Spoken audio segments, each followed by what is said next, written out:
Halo teman-teman semuanya, pada video kali ini kita akan membahas terkait dengan akuntansi transfer ke daerah dan dana desa, atau sering disebut juga dengan TKDD.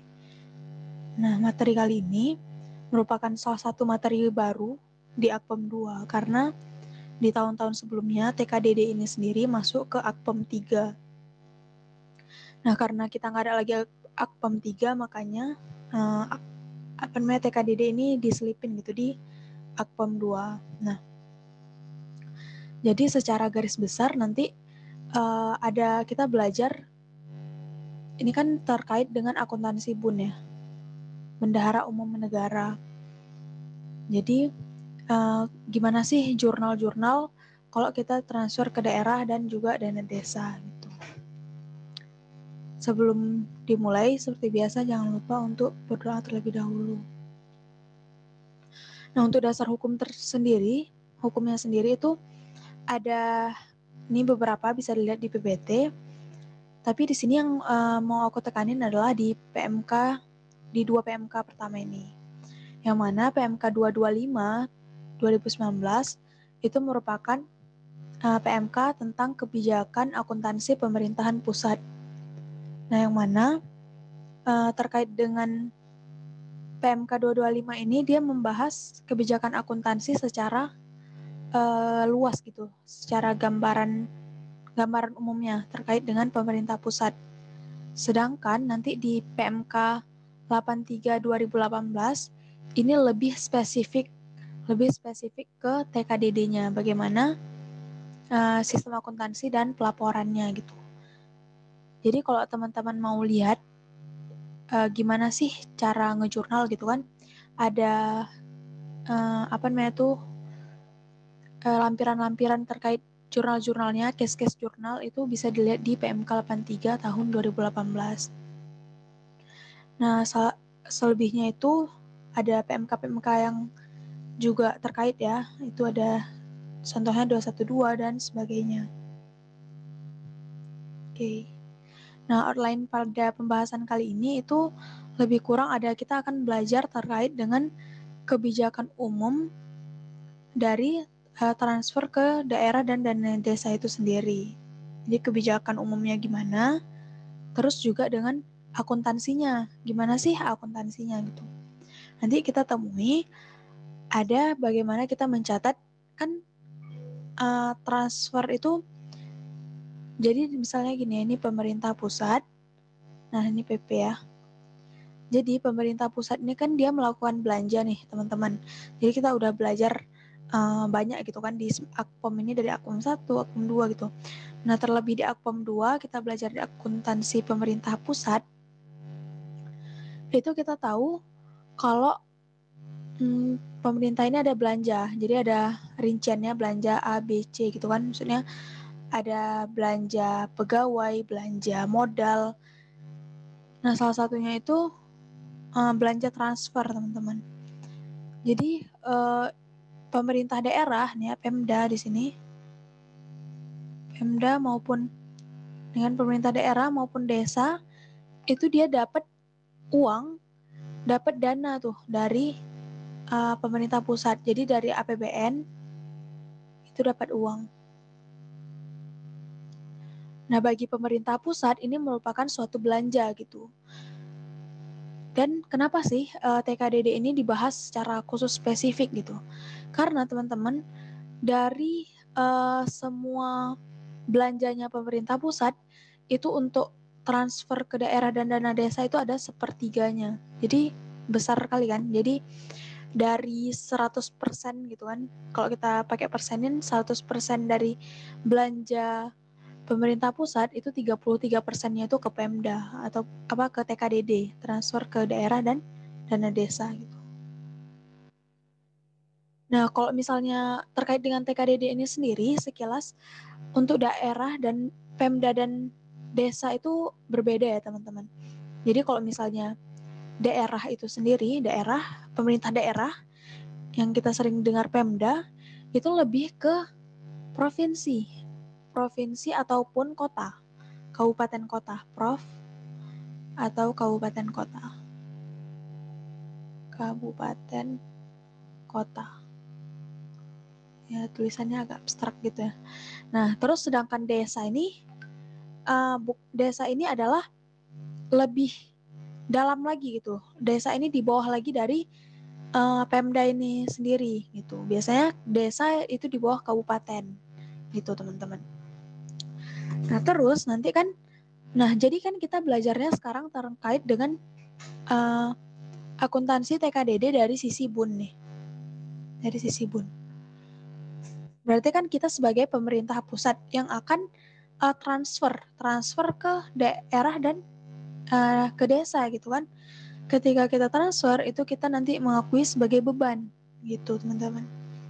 Nah, itu kalau misalnya kita mau transfer itu sama kayak kita belajar di sebelum-sebelumnya, itu kita pakai SPM ataupun SPP.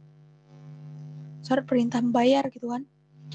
Nah, terus nanti waktu ada SP2D itu baru terjadi realisasi TKDD-nya gitu.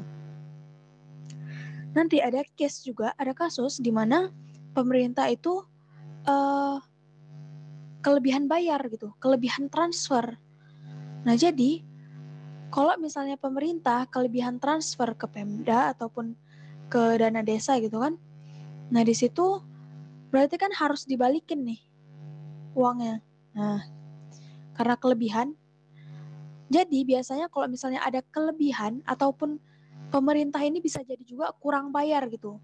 Misalnya Pemda ini misalnya ataupun TKDD ini ya, kita bilang aja TKDD. Ini misalnya 1M. Nah, pemerintah itu udah transfer 1,2 gitu, 1,2. Berarti kan kelebihan.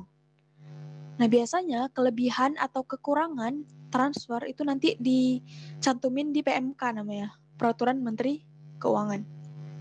Nah, kalau misalnya PMK itu udah terbit, berarti nanti kita ngakui nih apakah piutang ataupun utang gitu. Jadi ketika kita misalnya kasusnya di sini kita seharusnya transfernya itu 1M, tapi kita udah transfer 1,2 kelebihan. Nah, nanti kan diterbitin PMK tuh lebih bayar gitu. PMK lebih bayar. Kita kelebihan bayarnya 1,2 M. Nah, dari situ kita kan itu belum langsung dibalikin. Nanti mekanisme balikinnya itu bisa ditransfer uangnya ataupun kita motong di tahun depannya gitu. Nah, jadi kalau misalnya kelebihan bayar itu kan belum dibalikin, belum terrealisasi gitu, baru terbit PMK-nya, itu nanti kita akan mengakui sebagai piutang dulu gitu. Gitu juga kalau misalnya seharusnya itu kan 1M, tapi kita baru transfer 800 juta. Nah, jadi berarti kan itu kita kurang bayar kan? Nanti terbit PMK kurang bayar. Nah, kalau kayak gitu kita berarti masih punya utang nih terkait TKDD ini. Berapa lagi? 200 juta. Itu teman-teman. Kalau misalnya ada utang, nanti disitulah kita buat utang TKDD, transfer ke daerah dan dana desa. Ada transaksi transitoris, terus bagaimana implementasi akuntansi TKDD. Nah, kita akan bahas dulu terkait dengan kebijakan umum TKDD. Jadi, transfer ke daerah dan dana desa. Bisa dilihat di sini dari tahun 2016 sampai dengan tahun 2021 gitu. Itu secara grafik transfer ke daerah dan dana desa itu meningkat gitu dari 710 sampai 795. Ini dalam data ini dalam triliun ya, berarti di triliunin gitu. Yang mana yang ini yang warnanya agak gelap nih, ini transfer ke daerah, sedangkan yang biru muda ini transfer ke dana desanya. Nah, jadi sebenarnya apa sih gunanya transfer ke daerah dan dana desa ini? Ini tuh untuk meningkatkan dan mendorong peningkatan peran Pemda dalam pemulihan ekonomi serta peningkatan kualitas pendidikan dan kesehatan. Jadi kalau misalnya dulu tuh kan ada semenjak tahun 99 apa ya. Jadi ada terbit peraturan pemerintah gitu, bahwasanya kita pakai otonomi gitu, otonomi daerah gitu kan, otonom. Jadi kita pakai sistem desentralisasi, nih ya, desentralisasi. Jadi ada desentralisasi ini ada pelimpahan wewenang dari pusat ke daerah. Karena adanya pelimpahan wewenang tadi, jadi si pemerintah pusat ini bukan cuman ngelimpahin wewenang aja, tapi dia juga dia tuh harus berhak untuk memberikan fiskalnya juga, memenuhi keuangan di pemerintah daerah juga gitu.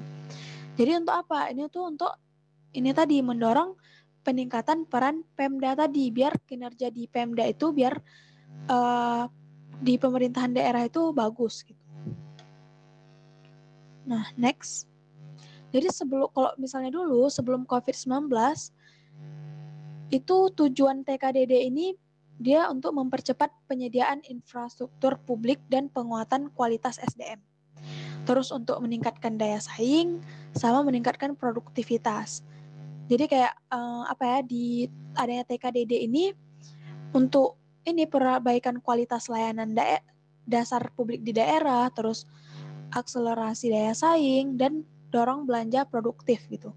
Jadi ketika misal sebelum COVID ini lebih banyak pembangunan jalan, pembangunan jembatan dan lain sebagainya gitu.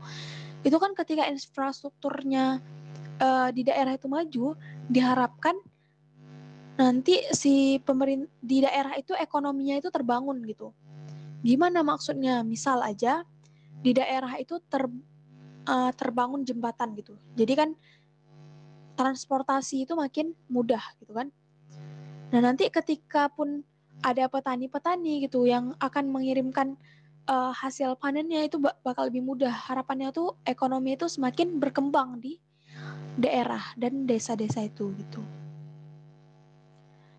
Nah tapi setelah ada COVID-19 itu kita lebih spesifik nih. Kita dari pemerintah pusat itu mendorong ke pemerintah daerah sendiri itu untuk pencegahan atau penanganan dari dampak COVID-19 di daerah. Jadi kan si pemerintah pusat ini nggak bisa jalan sendirian gitu, karena begitu luasnya gitu lah Indonesia ini kan. Jadi ada daerah-daerah, jadi dia tuh kayak pemerintah pusat tuh bersinergi dengan daerah-daerah untuk sama-sama pencegahan dan penanganan dampak COVID-19. Jadi nanti pengutamaan penggunaan untuk pencegahan COVID-19 itu salah satunya itu ada belanja infrastruktur 25% dari dana transfer umum. Terus nanti dari untuk DAK fisiknya itu lebih ke bidang kesehatan dan keluarga berencana. Ada insentif bagi nakes dan juga segala yang terlibat di COVID-19. Lebih ke misalnya pembangunan rumah sakit. Nah, habis itu nanti ada insentif bagi tenaga-tenaga kesehatan gitu. Nah, terus ada juga penyempurnaan tata kelola itu melalui ada nanti LAPKIN ataupun laporan kinerja pencegahan dan atau penanganan COVID-19. Terus ada laporan penyesuaian APBD tahun anggaran 2020. Ini kan dari pertama mulainya ada COVID gitu. Terus penyaluran DAU berdasarkan kinerja pengelolaan keuangan di daerah. Nanti ada sanksi-sanksi juga nih teman-teman kalau misalnya tambahan penyaluran itu nggak dipenuhi. Jadi sebenarnya harapan dari pemerintah pusat itu ketika ada penyaluran dana itu secepatnya kalau bisa dikelola gitu. Jadi biar dana itu bisa bisa berguna gitu, seberguna mungkin. Untuk apa kan di transfer tapi mengendap di bank kayak itu. Nah, gitu teman-teman. Oke, selanjutnya kita bakal bahas di next video.